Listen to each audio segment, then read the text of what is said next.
URC Power Rankings, folks, for round number 16. Only a couple of rounds to go before we head into the playoffs. There's a bunch of teams kind of in the middle of the table, trying to fight it out for those last few playoff spots, but we'll see how things go in the last couple of weeks. Rank the teams. It's been a while since we've done a power ranking, so things have been moving around a fair bit, but we'll go through them and you guys can let us know your thoughts. Remembering we're kind of focusing more on recent results, URC results, home and away, strength of opposition, that kind of stuff, rather than just the actual log.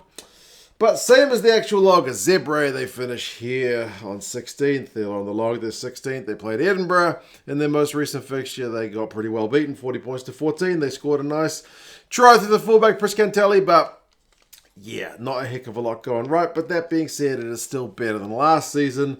The Scarlets I've got in 15th. They suffered another loss. This time it was to Ulster, 20 points to 31. A home loss. They're 14th on the actual table, so the power rankings are being a little bit harder on them. However, the Scarlets have got Zebre and the Dragons coming up, which are the two bottom ranked sides, I believe. Yes, 15th and 16th. So the Scarlets could potentially finish the season on a bit of a high. I mean, the yellow cards they suffered against Ulster certainly didn't help. You don't want to be playing with 13 men. The Dragons I've got in 14th, which is one spot higher than what they are on the actual table. They're below the Scarlets on the actual table. They've also got a couple of Welsh derbies coming up, so potentially finish the season on a high. And didn't actually play that badly against the Stormers. The first half was particularly competitive.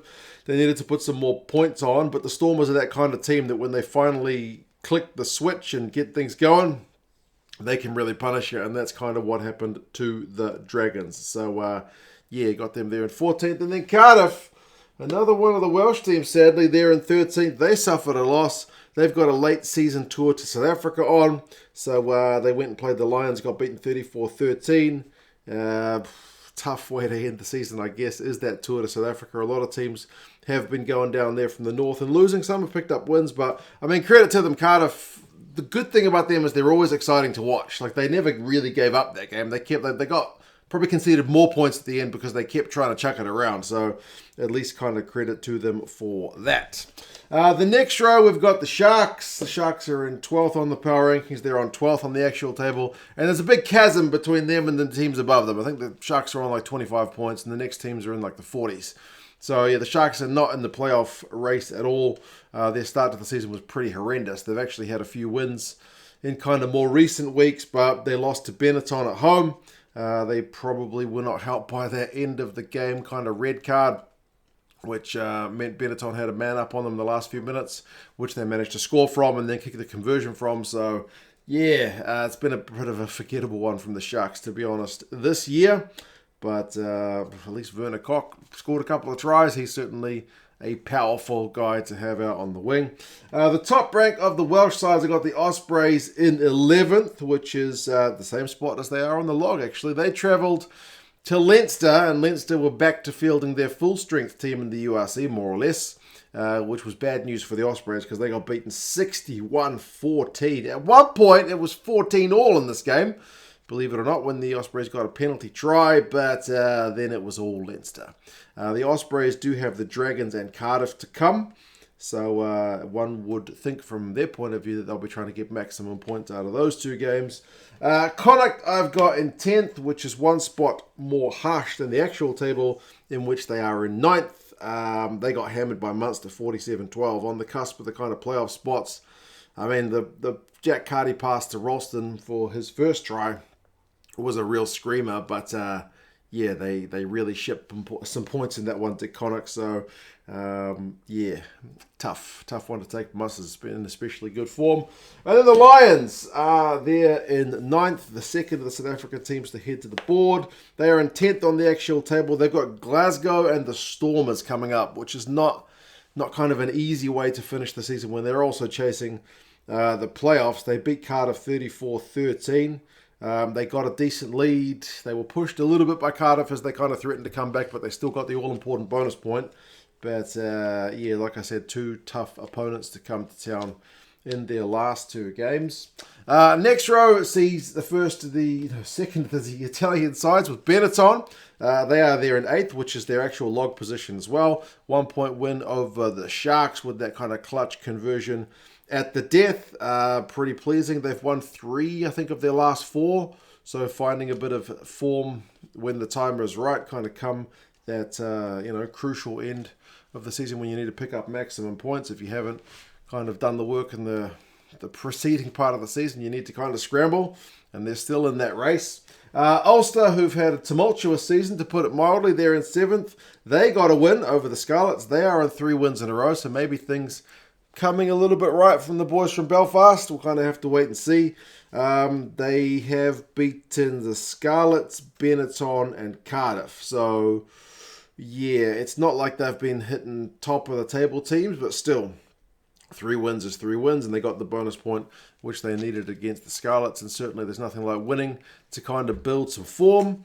Edinburgh we've got in 6th, the first of the 2 Scottish sides. They lost their games when they went down to South Africa, but they have won their last 3, albeit against kind of lowly opposition. So, yeah, they scored some tries through the front rowers up against Zebre, which will be pleasing for them. The boys in the low numbers to get themselves over the whitewash. But, yeah, it'll be kind of an interesting one to see how they go when they meet some kind of tougher opposition than they've been playing in recent weeks. Little bit of a shocking one is Leinster, but man, you guys played your B team down in South Africa.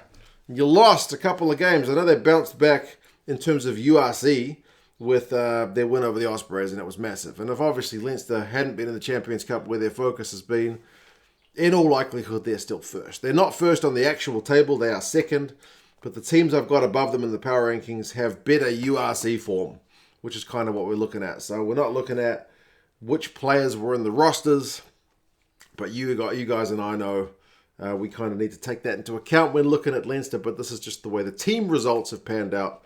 So Leinster have come out in 5th. The last time I had them at doing the power rankings, they were in 1st. They've virtually been in the power rankings first all season because they've been phenomenal. But hey, they've dropped 2 of their last 3 if you're just going by the results, albeit away.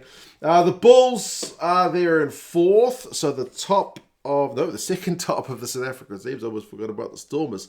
They beat Glasgow, which was a big scalp to get because Glasgow's been in pretty phenomenal form. 40 points to 34. Nice line-up move for one of their tries. Curtly Arendse showed some real wicked gas for one of their tries, which is, one of the most pleasing things to see is that guy in absolute open space.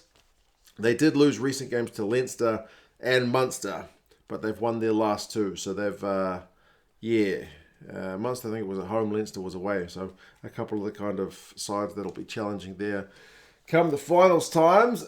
Stormers here in 3rd. They're in 5th on the actual table, so they're below the Bulls on the actual table. A little bit scrappy in the first half against the Dragons, to put it mildly, like I said, but they managed to kind of find their form in the second half, get that kind of bonus point win. The Stormers have been a little bit up and down this season, but they've won, I think, 4 of their last 5, which means they're maybe kind of peaking at the right time. Glasgow are the top-ranked side on the actual table. They were top of the power rankings as of last week, but I didn't do power rankings video, so you guys wouldn't have seen that, but they've dropped to 2nd with that loss to the Bulls. First loss in a while. Also scored a really nice line-out move try. They managed to get a late bonus point with the 4 tries and a late bonus point with the kick at the death to get within 7. So at least they get a couple of points out of it, which is kind of all important in terms of the log, but it was a loss. And then, goodness me, Munster, after a kind of poor start to this year, have been absolutely on fire. Is it 7 in a row in the URC? Incredible. They are in fantastic form. What's not fantastic is the URC highlights on their official channel. They are god-awful. They are short and the editing is shoddy. It honestly doesn't do justice to this competition. I don't know if you guys watch all of the games. I obviously don't watch all of the games every week in the URC. There's a lot of rugby on the weekend.